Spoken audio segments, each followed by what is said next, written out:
Ah, mas Flávio Bolsonaro não é viável, dessa forma vai entregar a vitória pro Lula. Pelo menos é o que diz a Faria Lima, o Centrão, a imprensa. Gente, pelo amor de Deus, é sério. É sério que a gente vai cair no papo do Centrão, no papo da Faria Lima, dos Faria Limers. Bom, agora nós já temos o quê? 4 ou 5 dias desde que o Flávio Bolsonaro anunciou que ele vai ser o candidato com apoio do Bolsonaro, que nesse momento é refém, prisioneiro político, que está sendo torturado numa salinha lá na Polícia Federal. Eles queriam, como refém, que Bolsonaro cedesse e entregasse todo o seu capital político na mão de alguém que não defende as mesmas bandeiras que ele. E ele escolheu o Flávio Bolsonaro. Ele dobrou a aposta. E o resultado é que, de repente, todo mundo está falando, entregou pro Lula a vitória. Bom, eu vi uma matéria que saiu agora no Antagonista, que eu quero trazer para vocês aqui, que é essa aqui, ó. Eu até achei estranho na hora que eu falei, cara, mas será? Já? Tá aqui, ó. Instituto Veritá. Flávio empata em disputa direta contra Lula em 2026. Apesar disso, sondagem aponta que Tarcísio de Freitas e Michele seriam candidatos mais competitivos na eleição do ano que vem. Do outro lado, uma eventual simulação de segundo turno contra Lula, Flávio seria 39 dos votos totais, 39,2 dos votos totais contra 39,8. Aí eu falei, cara, será que essa pesquisa é assim mesmo? Flávio já explodiu dessa maneira em 4 dias? Conheço o dono do Veritá e pedi para ele me enviar o PDF da pesquisa. Lembrando, Veritá é uma pesquisa que costuma acertar muito. Aqui na minha cidade mesmo, para a Prefeitura de Goiânia, ela foi a que mais chegou próxima do resultado real. Então eu fui lá e peguei uma olhada, dei uma olhada na PDF da Veritá, tá aqui, se você quiser fazendo o print para dar uma olhada. Cheguei aqui, tá lá a pergunta, ó. Em 2026, haverá eleição para presidente. Se a eleição fosse hoje, em quem você votaria? Olha o resultado. 50,4% Lula, 49,6% Flávio Bolsonaro no segundo turno. Aí vem Tarcísio, aí vem Michele, não, aprova, desaprova do Lula. A questão é, olhando para essa pesquisa agora, tá aqui, ó. Olha o resultado que nós temos. Empate. Nós temos menos de 1 ponto de diferença, ou seja, está dentro da margem de erro. Flávio, que foi lançado agora, tem 4 dias. O sistema está lançando o Tarcísio, tem 1 ano. O Flávio foi lançado há 4 dias e em 4 dias ele já empata com o Lula. Olha isso aqui, gente. Já empatou com o Lula. Isso, tá bom, mas isso é uma pesquisa. Saiu uma outra pesquisa, que é a do Polymarket, que eu quero mostrar para vocês. Essa pesquisa aqui, ó. Essa aqui é do Polymarket, que eu também peguei o PDF dela, tá? No Polymarket, tá aqui, ó. Lula com 34,1, Flávio Bolsonaro com 28,8. Cara, me desculpa, mas em 2022, com o Bolsonaro na presidência, quando saíam as pesquisas, a diferença entre os dois não era tão pequena quanto essa diferença entre Flávio e o Lula. E aqui no segundo turno, 42-38.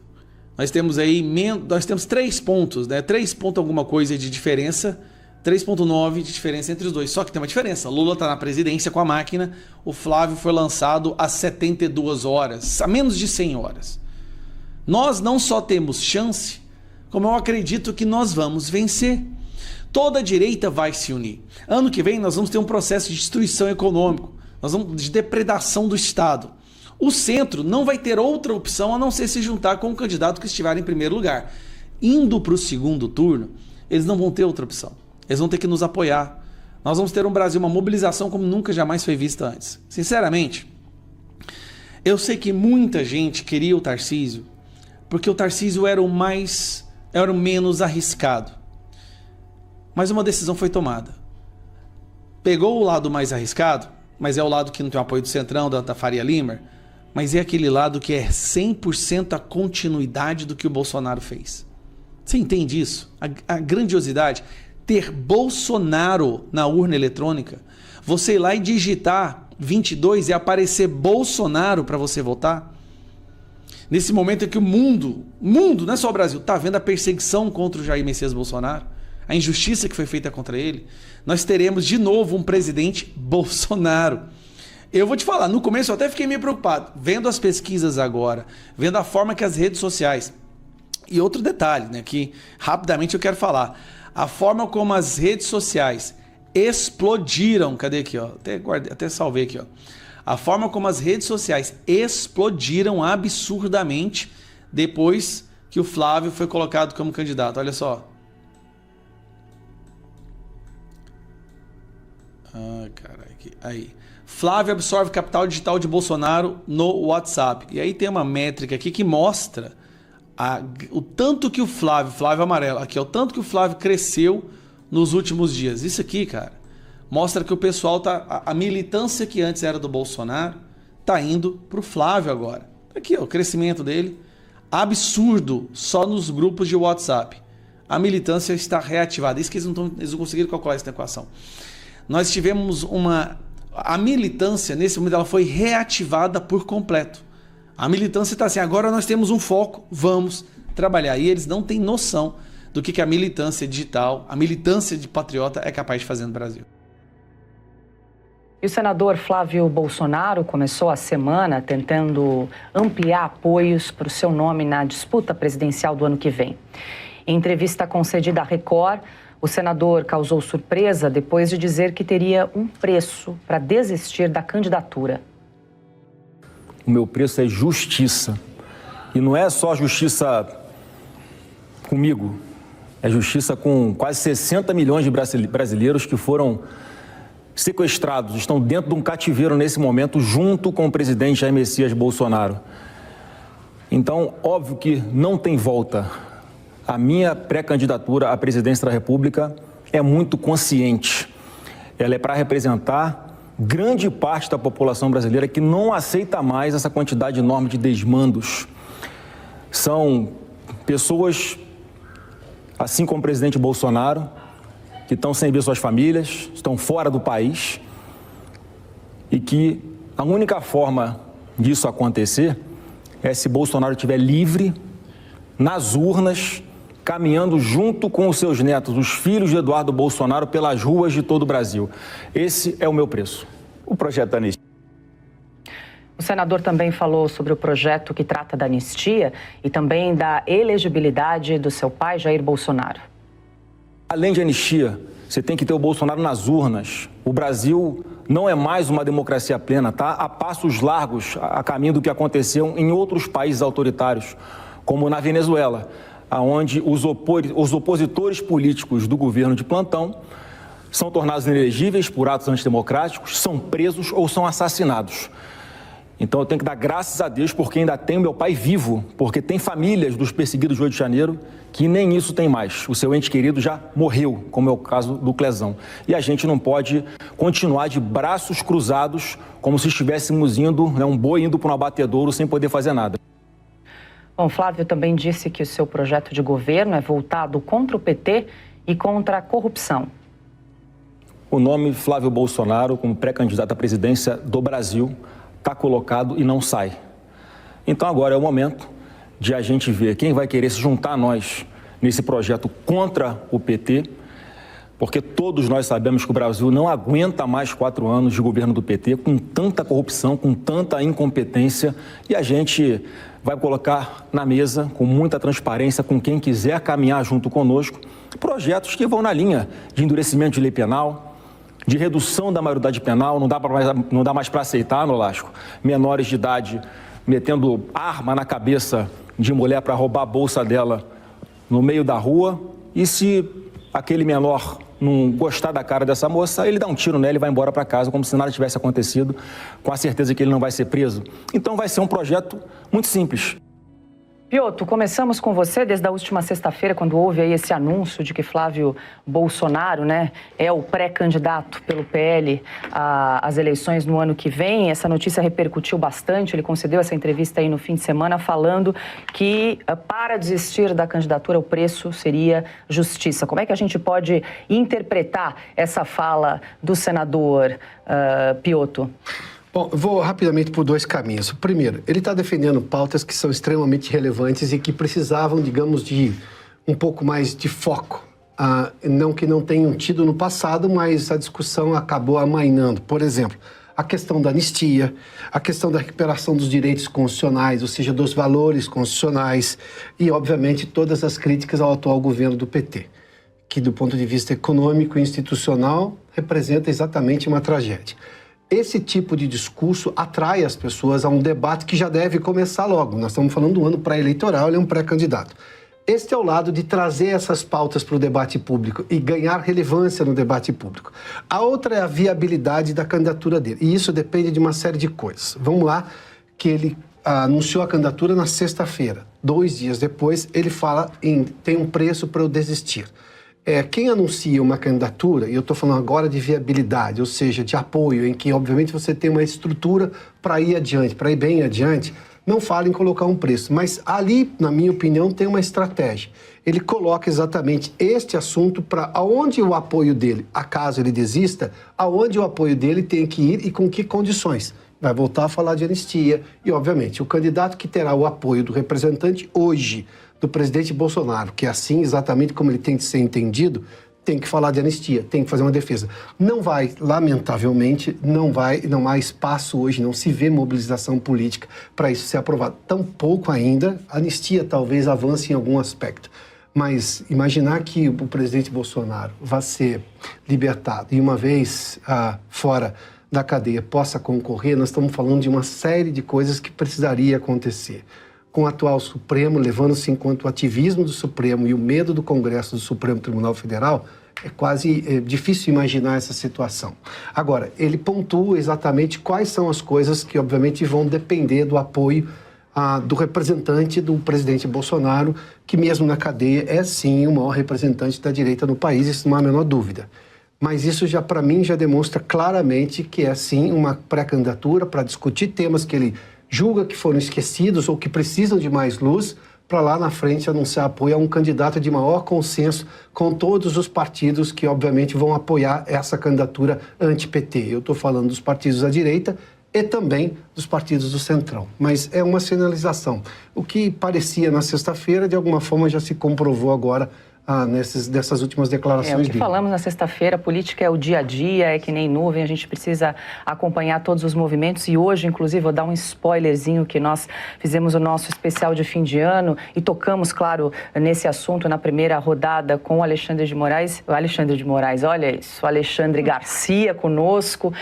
Compreensível, Paula. É compreensível, né? Eu chamei ele de decano também, deu o que falar, deu um burburinho hoje no programa, mas ele falou sobre essa escolha de Flávio Bolsonaro como o porta-voz de Jair Bolsonaro, como se ele tivesse recebido um mandato, né, para falar em nome de Jair Bolsonaro nesse momento. Então, Ana, também queria te ouvir qual é a sinalização aí, né, do senador Flávio Bolsonaro nesse momento ao conceder essa entrevista, falar de pontos importantes, né, temas como anistia e falar que o preço, né, para uma possível eventual desistência de candidatura seria a palavra justiça, né, que é um tema forte, né, tão importante para o Brasil nesse momento que a gente está vivendo. Bom, primeiro é aquilo, o que nós estamos falando hoje, dia 8 de dezembro. Já é um pouco diferente do que falamos na sexta-feira. Amanhã a política brasileira tem exatamente esse contexto e esse perfil. Muda praticamente diariamente. Acho que um dos pontos principais que eu vejo na candidatura do Flávio Bolsonaro é que ele recolocou no centro do debate um assunto que jamais poderia ter saído do centro do debate, que é a anistia. A gente pode falar de impunidade, como ele disse, que é uma pauta preciosa para a nação brasileira. O Brasil viu durante a operação no Rio de Janeiro que o Brasil está cansado, exausto da bandidagem, da bandidolatria, da impunidade. Ele falou das urnas também, Jair Bolsonaro nas urnas. Ele falou da democracia, da ditadura a qual estamos sendo submetidos já há algum tempo. Mas a presença do Flávio Bolsonaro como candidato a presidente coloca, mais uma vez, luz na palavra anistia. Eu digo isso, Paula, porque quando o Bolsonaro foi preso, A perspectiva dos americanos é que houve uma certa apatia depois da prisão dele. Não estou falando do povo. O povo foi às ruas, o povo deu a resposta quando precisou dar a resposta, principalmente aqui na Paulista, tinha uma bandeira americana enorme aqui. Os americanos ajudaram no que eles podiam, mas a apatia em relação aos políticos que ficaram ali inertes, apáticos, pensando na eleição de 2026, muitos. E esse é um questionamento dos americanos. Mas o que o Congresso fez, o que o Senado fez? Se é um preso político, preso injustamente, em um julgamento que faz parte da nova ditadura do regime de Alexandre de Moraes, por que essa apatia? E eu acho que o nome do Flávio Bolsonaro, independentemente se vai continuar, se não vai continuar, isso aí é amanhã. Mas hoje, o papel dele é fundamental. Só essa ação trouxe de novo a pauta anistia, que jamais poderia ter saído da boca de todos nós. Silvio, quero te ouvir também, desde sexta-feira, como é que essa decisão aí do senador Flávio Bolsonaro, né, de se colocar aí como pré-candidato, impacta também na organização da direita daqui para frente, Silvio?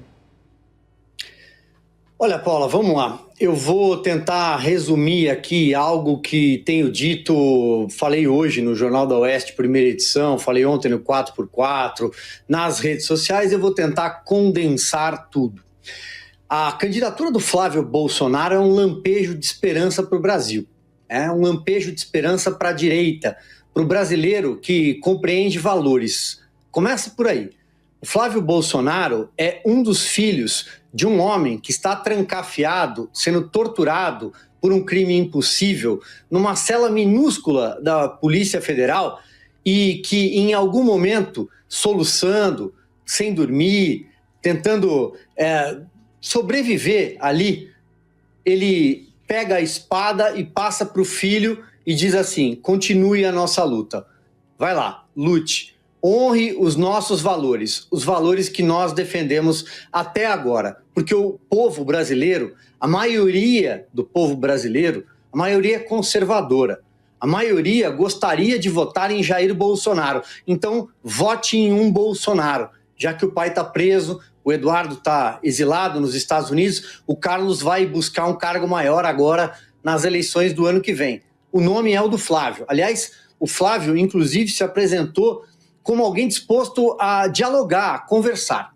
Mas quando o presidente Jair Bolsonaro toma essa decisão, muita gente, muitos analistas políticos partem para o lado um pouco mais 1980, 1990, ou 20 anos para trás, aquela política que já não existe mais, com um eleitorado que já não é mais o mesmo, e não compreende que o presidente Jair Bolsonaro está simplesmente virando o jogo.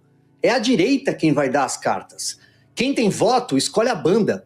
Quem tem voto, escolhe o nome. Então, a partir de agora, esses partidos todos do Centrão é que vão tentar compor com quem tem voto. E quem tem voto é o presidente Jair Bolsonaro. O candidato será quem ele escolher. Eleição tem um fator na equação, e muita gente tenta dourar a pílula, contornar por aqui, por ali, não fala nada com nada, mas esquece de um fator que se chama povo, aritmética. É importante escolher alguém que tenha voto, um líder popular, porque do contrário, se você olhar em perspectiva, desde que o PT soube compreender o jogo e conseguiu dinheiro, ainda que de forma corrupta, roubada, para eleger o Lula em 2002, o PT nunca perdeu as eleições. O PT ganhou tudo. Tá? Perdeu para o Jair Bolsonaro. Então, é ele quem sabe ganhar do PT. E não esses partidos do Centrão. O governador A, o governador B, o senador A, o senador C. Peraí. Olha o lugar dessas pessoas, eles precisam entender, precisam inclusive conhecer a aritmética. Tem muita gente que defende o nome do governador de São Paulo, Tarcísio de Freitas, por exemplo, para ser o candidato à presidência da República. Pode Pode ser que um dia seja, não sei. Não sei se algo vai mudar lá na frente, se o Flávio vai desistir. Eu acho que não. Eu acho que a candidatura dele é para valer. Quando ele falou que tinha um preço, ele trollou muita gente. Né? Ele fez ele jogou uma brincadeira para depois responder na Record, dizendo que qual é o preço? Bom, o preço é se meu pai puder ser candidato. O preço é se vocês libertarem meu pai dessa masmorra e ele vai concorrer, porque ele é o maior líder político do Brasil. Mas vamos lá. Eu não sei se esse pessoal já fez conta. O governador Tarcísio de Freitas é o mais brilhante governador do estado de São Paulo há décadas. Eu não tenho lembrança de ninguém melhor. Mesmo no período todo que o PSDB passou lá, 30 anos. E não só na seara da segurança pública, que ele, de fato, combate o crime organizado de frente. Mas São Paulo tem 34 milhões de votos. Eu passei o final de semana fazendo contas, apresentei isso no 4x4 ontem, tá tudo aqui, ó. Fiz contas, muitas. Olhei em retrospectiva todas as... O Boticário, a marca preferida para presentear.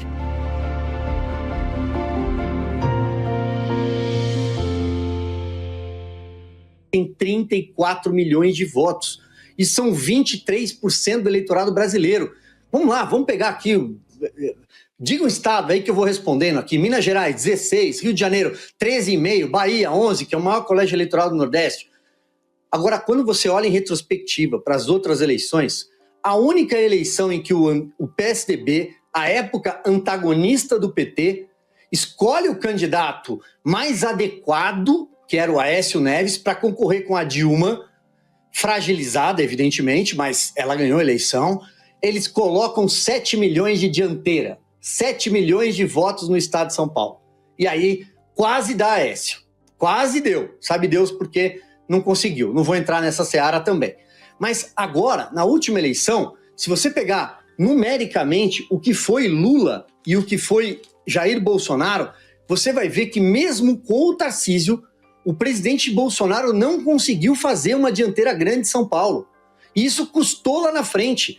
Aquela diferençazinha que faltou para o Bolsonaro passar o Lula, aquela diferença estava aqui em São Paulo. Não adianta falar que estava em Minas, que estava em não sei o quê. Não, esquece isso, gente.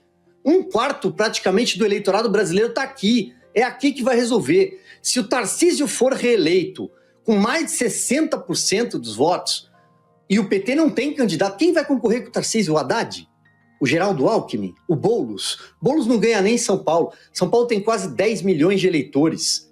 Sabe quantos eleitores tem, sei lá? Fala aí, Espírito Santo, 3 milhões. Paraíba, 3 milhões. Mato Grosso, 2,5 milhões. A cidade de São Paulo tem quase 10. E aqui ainda tem um reduto. Aqui não, aí onde vocês estão, ainda tem um reduto petista.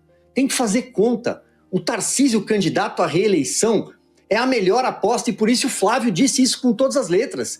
Ele falou, o Tarcísio é o nosso nome número 1, porque o Tarcísio vai fazer o presidente. Ele vai ganhar com 65% no primeiro turno. Ele vai puxar todo mundo. Então, eu acho que é preciso um pouco talvez, de inteligência política, de estratégia, e não só do oba-oba, daquele pessoal que, o nojinho, mas é o Bolsonaro, mas eu queria não sei o quê, a turma do eu acho. Né? Desculpa me alongar, Paulo, eu não gosto de fazer comentários longos, mas é que como eu não falei na sexta-feira aqui no OS Sem Filtro, eu quis deixar registrado. Vamos entender o que é que está acontecendo. Quem não sabe o que está acontecendo, quem não está participando, quem não está ouvindo as pessoas certas, precisa baixar o facho. Diga, Augusto. O peso de São Paulo é realmente essencial, né? Se não me engano, antes do regime militar, o único candidato que se elegeu presidente sem intervenção